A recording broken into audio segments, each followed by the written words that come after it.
Ya atalarımızın tanrıları ilahi varlıklar değil de ileri teknoloji ve bilgileri nedeniyle tanrı sanılan etten kemikten uzaylılarsa, antik uzaylı teorisinin öne sürdüğü gibi evrimimiz gerçekten dünya dışı zekadan etkilenmiş, hatta onun tarafından yönlendirilmiş miydi? Ve en önemlisi, eğer atalarımız gerçekten dünya dışı ırklar tarafından ziyaret edildiyse ve yönlendirildiyse, bu göksel bağlantı devam ediyor mu? Ve tekrar geri gelebilirler mi? Thoth'un, Enok'un, Sümerlerin ve hatta birçok uygarlığın gökten gelenler hakkında bahsettikleri tesadüfi mi? Gelin gizemli tarihimizi hep birlikte inceleyelim.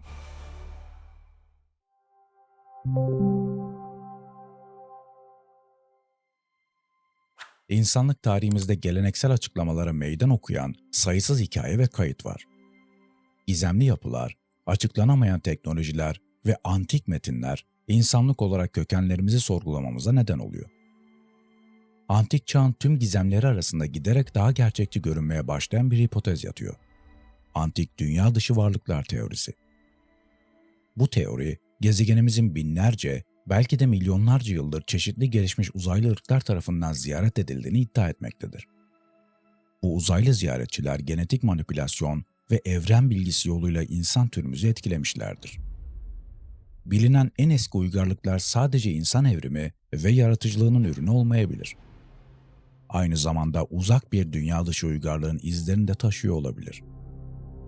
Büyük Giza piramidinden Anunnaki'yi anlatan eski Sümer metinlerine, Machu Picchu'nun kusursuz taş oymalarından Nazca çölüne kazınmış devasa jeogliflere kadar antik uzaylı teknolojisini savunanların işaret ettiği sayısız kanıt vardır. Thoth'un kitabı ve Zümrüt tabletlerinde gökten gelenlerden bahseder. Hatta bu inanışın kayıp Atlantis kıtasından Thoth ile birlikte Mısır'a geldiği söylenir. Atlantis kıtasının derinliklerine indiğimizde ise Thoth gibi birçok kişinin kıta batmadan hemen önce dünyanın dört bir yanına gittiği anlatılır. Bu kozmik ipliği çözdükçe görmezden gelinmesi imkansız sorular şekillenmeye başlıyor. Gökyüzünden gelen tanrıların hikayeleriyle dolu antik geçmişimizin mitleri ve efsaneleri aslında gelişmiş uzaylı ziyaretçilerle yanlış yorumlanmış karşılaşmalar olabilir mi? Piramitler ve diğer monolitik yapılar zamanlarının çok ötesinde bir dünya dışı teknoloji kullanılarak mı inşa edildi? Eski uygarlıkların sahip olduğu ayrıntılı yıldız haritaları, ileri matematik bilgisi ve şaşırtıcı derecede doğru astronomik veriler dünya dışı öğretmenlerin mirası olabilir mi? Pek çok kadim mitoloji, çok eski zamanlardan beri gezegenimizle etkileşim halinde olan son derece gelişmiş bir göksel zekadan bahseder. Kadim insanların göksel olana olan ilgilerinin kalıcı topluluklar halinde yerleşik hayata geçtiklerinde artmaya başladığına inanılmaktadır. Bu ilgi muhtemelen göklerin hassas gözlemleri için tasarlanmış, toprak ve taştan inşa edilmiş devasa yapılar şeklinde kendini göstermektedir. Peki ama bu uygarlıklar neden sadece yıldızları gözlemlemek adına devasa anıtsal yapılar inşa etmek için bu kadar büyük kaynaklar harcadılar? Tüm bu çalışmalar sadece astronomik araştırmalar için miydi? Gezegenin her yerinde bulunan bu antik anıtlar neden inşa edildi? Ve eski uygarlıklar bu yapıların inşasında kullandıkları bu kadar kesin bilgiye nasıl sahip oldular? Dünyanın dört bir yanındaki farklı kültürlere ait çeşitli antik metinlere bakacak olursak, bunların birçoğunun ateşten arabalara binen ve insanlığa kozmik bilgelik bahşeden gizemli göksel varlıkların hikayelerini anlattığını görürüz. Eski bir Hint destanı olan Mahabharata bunlara bir örnektir. Bu metin, görkemli altın vimanalar ya da göksel gemilerle gökyüzünde dolaşan ilahi varlıkların anlatılarıyla doludur. Destan şaşırtıcı ayrıntılara girerek bu vimanaları görünmez olma yeteneğine sahip metalik yapılar olarak tanımlar. Modern bilim kurguyu çok iyi yansıtan hikayeler. Ancak bu tür betimlemeler sadece Hint mitolojisine yer almaz. Benzer hikayeler farklı kıtalarda, Güney Amerika, Asya ve Mısır mitolojilerinde de bulunabilir. Bu anlatılar genellikle göksel varlıkların sözde uzay yumurtalarıyla dünyaya gelişine atıfta bulunur. Kozmik yumurta motifi çoğu küresel yaratılış mitinde mevcuttur. Bu hikayeler genellikle göklerin yarıldığı ve gümüş kozmik bir yumurtanın gökyüzünden indiği bir anı anlatır. Bu yumurtanın içinden tanrılar çıkmış ve insanlığa çeşitli bilgiler aktarmışlardır. Ancak bunlar hayal gücü kuvvetli atalarımız tarafından uydurulmuş ayrıntılı efsaneler midir?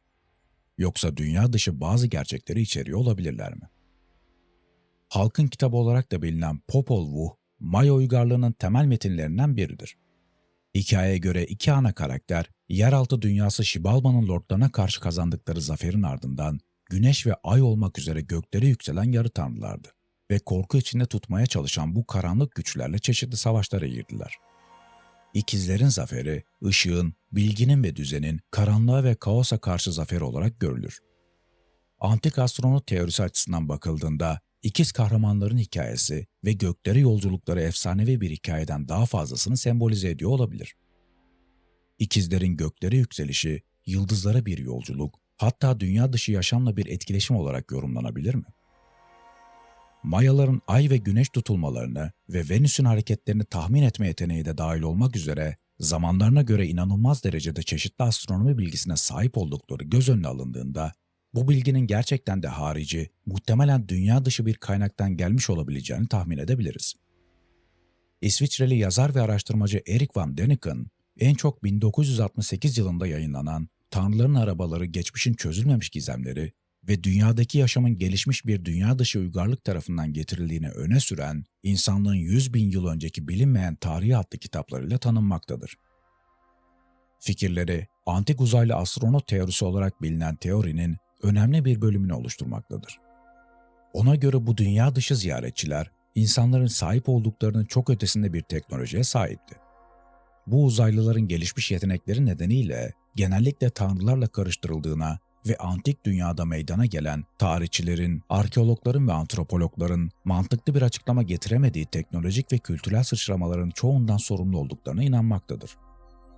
Van Däniken, gelişmiş dünya dışı ırkların 3 ana ziyaret döneminden bahsetmektedir.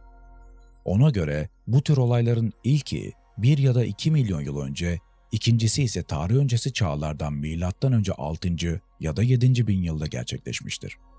Üçüncü ziyaret ise M.Ö. 2500 civarında gerçekleşmiştir.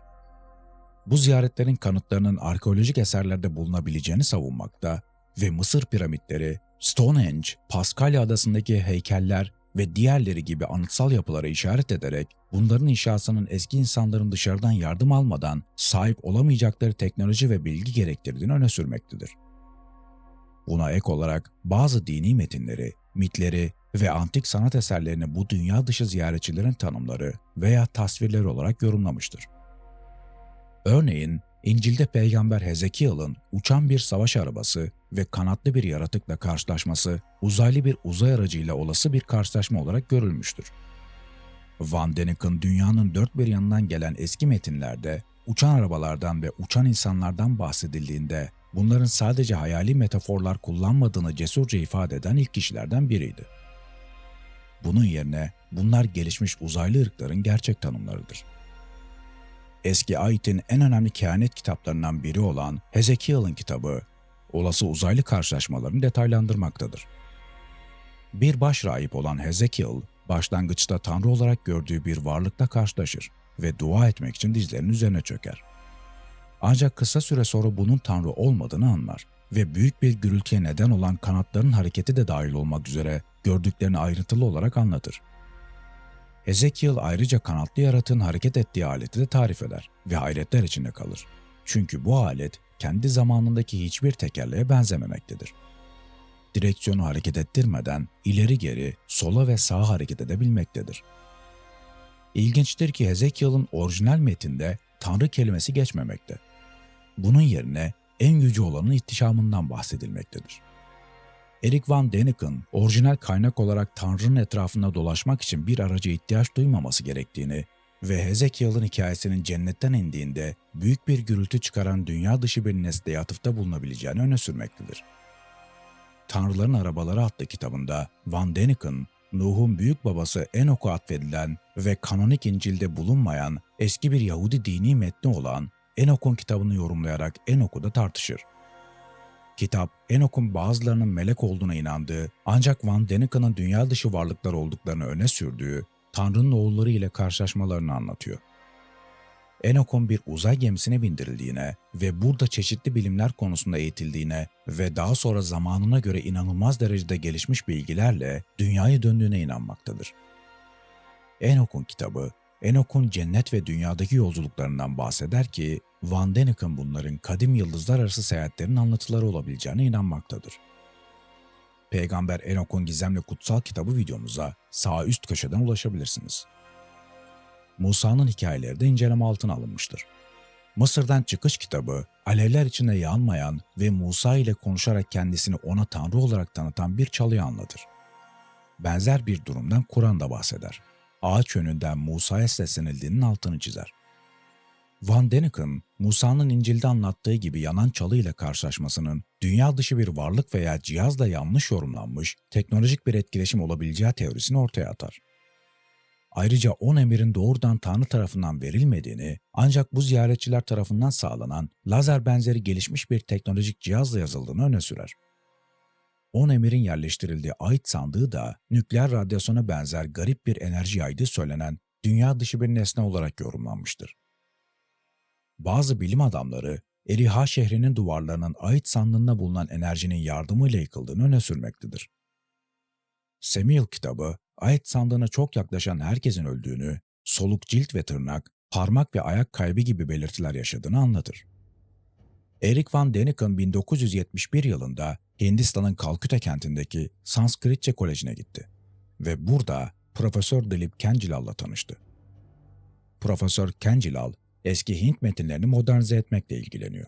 Tanrıların cennet ve dünya arasında seyahat etmek için Viman olarak bilinen uçak makineleri kullandıkları hikayelerini ortaya çıkarıyordu. Vedik metinler, özellikle de Mahabharata ve Ramayana, destansı savaşlar ve modern silahlar, gökyüzünde uçan savaş arabaları ve benzeri garip olaylarla ilgili çeşitli tasvirler içerir. Örneğin Mahabharata'da nükleer silahların modern tanımlarına benzer şekilde tüm şeyleri yok etme ve kitlesel yıkıma neden olma gücüne sahip Brahmastra adlı bir silahın tanımı vardır. Dahası bu metinlerde tarif edilen ve genellikle savaş arabaları olarak tercüme edilen Vimanaların gökyüzünde ve uzayda dolaştığı söylenir ve modern uçak veya uzay gemisi tasvirlerini andıracak kadar hassas bir şekilde tarif edilirler. Metinler, Vimanaların görünüşü, bir yerden bir yere nasıl hareket ettikleri ve onları yönetmek için nelerin gerekli olduğuna dair ayrıntılı açıklamalar sunmaktadır. Eski kayıtlar, hava savaşlarını ve gelişmiş uçuş teknolojilerini tarif ediyorsa, tarihe doğrusal bakış açımızın yanlış olması mümkün mü? Belki de modern uygarlığımız binlerce yıl önce var olan bir teknolojiyi yeniden keşfetmeye başlamıştır. Erik Van Däniken ve Zecharia Sitchin gibi kadim astronot teorisyenlerine göre tüm bu gök tanrıları hikayeleri birer mit değil, tarihsel anlatılardır. Tanrılar arasındaki savaşlar, dünyanın savaş alanlarından biri olduğu gerçek bir uzaylı çatışmasını tanımlıyor olabilir. 1931 yılında Fransız antropolog Marcel Grely, Dogon adı verilen gizemli ve az bilinen bir kabileyle tanışmak için Batı Afrika'daki Mali Çölü'ne gitti. Zengin kültürleri ve gelenekleri karşısında büyülenen Grely, efsanelerini toplamaya ve kaydetmeye başladı ve kısa süre sonra dünyanın dört bir yanında bulunan antik anlatılarla çarpıcı paralellikler fark etti. Bu hikayeler denizde yaşayan ve insanlığa astronomi, matematik ve bilim hakkında derin bilgiler bahşeden Nommo adlı amfibi tanrılar hakkındadır. Dogonlar, Monno'nun dünya dışı varlıklar olduğuna, hayatta kalmak için su ortamına ihtiyaç duyduklarına ama aynı zamanda karaya da ayak basabildiklerine inanıyorlardı. Dogonlar, yaratıcı tanrıların Nommo'nun gök gürültüsü, duman ve şimşekten oluşan şiddetli bir fırtınanın ortasında gökyüzünden indiğini açıklamışlardır. Grely'i gerçekten hayrete düşüren ve daha sonra dünyayı şoke eden şey, Dogonların amfibi tanrılarla ilgili efsaneleri değil, bu su canlılarının kökeniyle ilgili iddialarıydı. Çıplak gözle görülemeyen, sadece 1862'de modern astronomlar tarafından keşfedilen ama görünüşe göre Dogonların uzun zaman önce bildiği bir yıldızdan bahsediyorlardı. Fransız araştırmacılar 1930'larda Dogon rahipleriyle Nommo hakkında ilk kez konuştuğunda bu varlıkların Sirius yıldız sisteminden kaynaklandığını iddia ettiler. Ancak bu varlıkların kaynağı akşam gökyüzünde iyi bilinen ve görülebilen parlak bir yıldız olan Sirius A değil, sadece güçlü teleskoplarla tespit edilen ve Sirius B olarak bilinen ölmekte olan bir yıldız olan küçük yoldaşıydı. Peki böyle uzak bir Afrika kabilesi bu yıldızın varlığını modern astronomi tarafından keşfedilmesinden çok önce nasıl bilebilirdi? Dogonların Sirius sistemi hakkındaki detaylı bilgileri hayret vericidir. Sirius A'ya Sigitolo ve daha küçük yoldaş yıldız Sirius B'ye Potolo diyorlar. İki yıldızın 50 yıllık yörünge periyodunun farkındaydılar. Görünmez yıldızın son derece yoğun olduğunu ve Sirius A etrafında eliptik bir yörünge izlediğini biliyorlardı. Ayrıca Sirius B'nin dünya büyüklüğünde olduğunu ve kendi ekseni etrafında döndüğünü de biliyorlar. Dikkat çekici bir şekilde bu açıklamalar bugün beyaz cüce yıldız Sirius B hakkında bildiklerimizle tutarlıdır. Dogonların Sirius yıldız sistemi hakkındaki bilgileri uzmanları şaşırtmaktadır. Teleskopları olmadığı bir çağda bu kabile böyle bir astronomi bilgisini nasıl biriktirmiş olabilir? Bu durum pek çok kişinin bu bilginin kendilerine uzaylılar tarafından aktarılmış olabileceği yönünde spekülasyonlar yapmasına yol açmıştır ki bu fikir bilgilerin doğruluğu göz önünde bulundurulduğunda tamamen göz ardı edilemez. Eğer Dogonların Nomma amfibi tanrıları ile ilgili anlattıkları doğruysa ve bu varlıklar gerçekten de Sirius B'den geliyorlarsa o zaman mantıklı bir soru ortaya çıkıyor. Bu uzay ziyaretçileri sadece Çöl Dogon kabilesiyle mi iletişime girdiler? Ya da belki de bilgeliklerini farklı bölgedeki diğer insanlarla paylaştılar. Amfibik varlıkların insanlığa bilgi verdiğine dair benzer hikayeler dünyanın pek çok farklı yerinde mevcuttur. Yıldızlardan gelen, gündüzleri insanlığı eğiten ve onlara yardım eden, geceleri ise okyanusa çekilen, suda yaşayan, Yunus benzeri insansı öğretmenlere dair bu tekrarlanan anlatılar ortak bir göksel kökene mi işaret ediyor? Birçok farklı kozmik ırkın bizi ziyaret ettiğini ve bizimle etkileşime girdiğini varsayabilir miyiz? Sümer yaratılış mitini yorumlayan Zekeriya Sitchin'a göre modern insan ırkı cennetten gelen varlıklar olarak tanımlanan Anunnaki kardeşler Enlil ve Enki tarafından yaratılmıştır. Genetik mühendisliği yoluyla kendi DNA'larını Homo erectus'unki ile birleştirmişler ve böylece Homo sapiens yaratmışlardır. Peki bu teori için herhangi bir kanıt var mı? Vladimir Shirbek ve Maxim Mukakov gibi matematikçiler ve bilim insanları insan genomu üzerinde çalışmakta ve DNA'mızla karmaşık, gizemli bir kodun varlığını varsaymaktadır. Bu kodun hassas matematiksel kalıplar ve bilinmeyen bir sembolik dil içerdiğini ve görünüşe göre genetik planımız üzerinde dünya dışı bir baskıya işaret ettiğini iddia ediyorlar. Onlara göre DNA'mızın bu şekilde düzenlenmiş olma olasılığı 10 trilyonda birdir ve bunun da sadece bir tesadüf olması mümkün görünmemektedir. Bu bilim insanları genetik kodumuzun uzak geçmişte gelişmiş bir dünya dışı zeka tarafından entelektüel yeteneklerimizi geliştirmek için kasıtlı olarak manipüle edildiğini öne sürüyorlar. Kadim astronot teorisine göre DNA'mızdaki bu gizli kod, insan ırkı olarak gelişimimizde dünya dışı müdahalenin en ikna edici kanıtlarını sağlamaktadır. Bu bilim insanları düşmüş bir uzay gemisi veya fütüristik bir silah gibi fiziksel eserler bulmayı beklemek yerine dünya dışı etkinin en ikna edici kanıtlarının kendi içimizde, DNA'mızda ve onun içinde kodlanmış gizli bilgide yattığına inanıyorlar.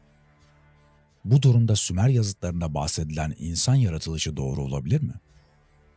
Hemen sağ üst köşeden Anunnaki videomuza ulaşabilirsiniz. Böylece Sümer tabletleri hakkında daha fazla bilgi edinebilirsiniz. Genetik kodumuzun dünya dışı etkilerin izlerini taşıdığı fikri birçok kişiye cüretkar gelebilir. Ancak dünyada anladığımız şekliyle yaşam evrende bir istisna değil, aksine normdur. Evren yaşamla dolup taşmaktadır. Her şey canlıdır, her şey bilinçtir ve yaşam evrenin her yerindedir. Çünkü evrenin kendisidir. Yalnız olmadığımızı kabul etmeye başlamalıyız. Dünya dışı pek çok uygarlık vardı. Var olmaya da devam edecek. Geçmişte atalarımız onları tanrı olarak görüyordu. Gerçeği bulmak için zorlu bir arayışa girmek istiyorsak, hepimiz cesaretimizi toplayıp şimdiye kadar düşündüğümüz çizgiden ayrılmalı ve ilk adım olarak daha önce doğru ve gerçek olarak kabul ettiğimiz her şeyden şüphe etmeye başlamalıyız. Yeni fikirler sapkın ve saçma diye gözlerimizi kapamayı ve kulaklarımızı tıkamayı hala göze alabilir miyiz? Yorumlarda bize hangi teoriyi desteklediğinizi söyleyin. İlahi varlıklar mı yoksa uzaylı ziyaretçiler mi? Videoyu beğenip kanalımıza abone olarak bize desteğinizi gösterebilirsiniz. Bu durumun bizim için motivasyon kaynağı olduğunu unutmayın. İzlediğiniz için teşekkürler. Bir sonraki videoda görüşmek üzere.